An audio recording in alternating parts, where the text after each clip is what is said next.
Shout out sa mga pulis natin dyan. Kumusta naman? Parang laki ng pinagbago natin ha. Sayang naman yung pagmamahal na binigay sa inyo ni Tatay Digong noon dati.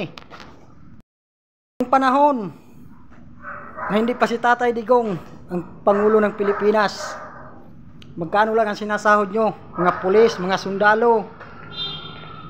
Halos mangutong pa kayo noon. Mabigyan nyo lang ng magandang kinabukasan yung pamilya nyo. Pero anong ginawa ng ating Pangulong Duterte nung panahon niya? Binigay niya ang pagmamahal sa inyong lahat. Di ba nakakapanghinayang? Yung mga sahod nyo, dinubli. Yung inupermi nyo naglilimatik noon sa dumi at mancha dahil sa katiwali ang ginagawa nyo.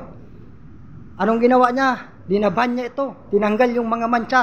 At para yung mga uniforme nyo ay maging kagalang-galang at maibalik ang tiwala ng mamayang Pilipino sa inyo. Kasakit. Yung pagmamahal na binigay nyo sa inyo ay binigay ni Pangulong Duterte sa inyo. Anong isinukli nyo? Diba? Sama ng loob. Panahon ni Pangulong Duterte, kayong mga pulis, ginagalang, rinirespeto kayo ng mamayang Pilipino.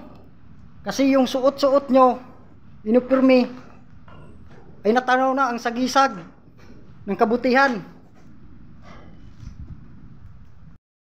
Pilit niyang linisin yung mga inupirmi nyo, pero bakit ngayon dinidumihan nyo naman ulit? Maawa naman kayo. Pero naman tayo ng konsensya at pagtanaw ng utang na loob sa taong nagbigay ng tunay na pagmamahal sa atin. Ang pagmamahal na binigay sa inyo ni Pangulong Duterte. Kung ako yung pulis, hindi ko gagawin yun. Utusan ako kahit na sino, nahulihin yung ating dating Pangulo na nagbigay ng respeto at tunay na pagmamahal sa akin. Huhubarin ko na lang yung inupirmi ko kaysa dumihan ko yun.